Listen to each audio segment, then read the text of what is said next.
On the polling day, I was called by voters in several polling centers who had been turned away by IEBC officials following failure by the KIMS kit to recognize their fingerprints. Yes. I discovered that despite a court ruling directing IEBC to provide a manual register to address the challenge, this was not the case in Nyandarua. As a result, most of my supporters did not exercise their democratic rights in all the 727 polling stations. I raised the complaints with IEBC about this irregularity, and I stated the same in press briefing held at 11:30 on 9th a.m.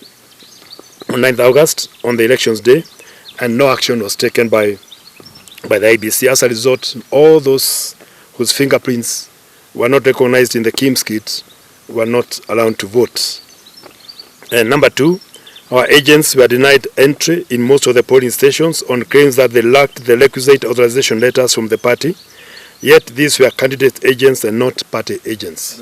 And upon raising the complaints to IEBC, our agents were allowed access into the polling stations after 10 a.m., long after the voting process had commenced, and there are reports that ballot boxes were stuffed with ballots, especially the gubernatorial boxes. There are widespread discrepancies between the votes for the gubernatorial vis-a-vis those of the women representative. And I give an example.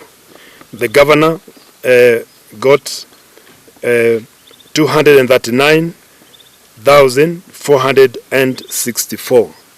The women representative, the votes were 194,320. And there is a difference of 45,144. So the question is, where did the extra 45,144 votes cast come from? How would somebody walk into a polling center or polling station and vote 45,144 and then just walk away without voting for anybody else? Issue of low voter turnout, very, very important.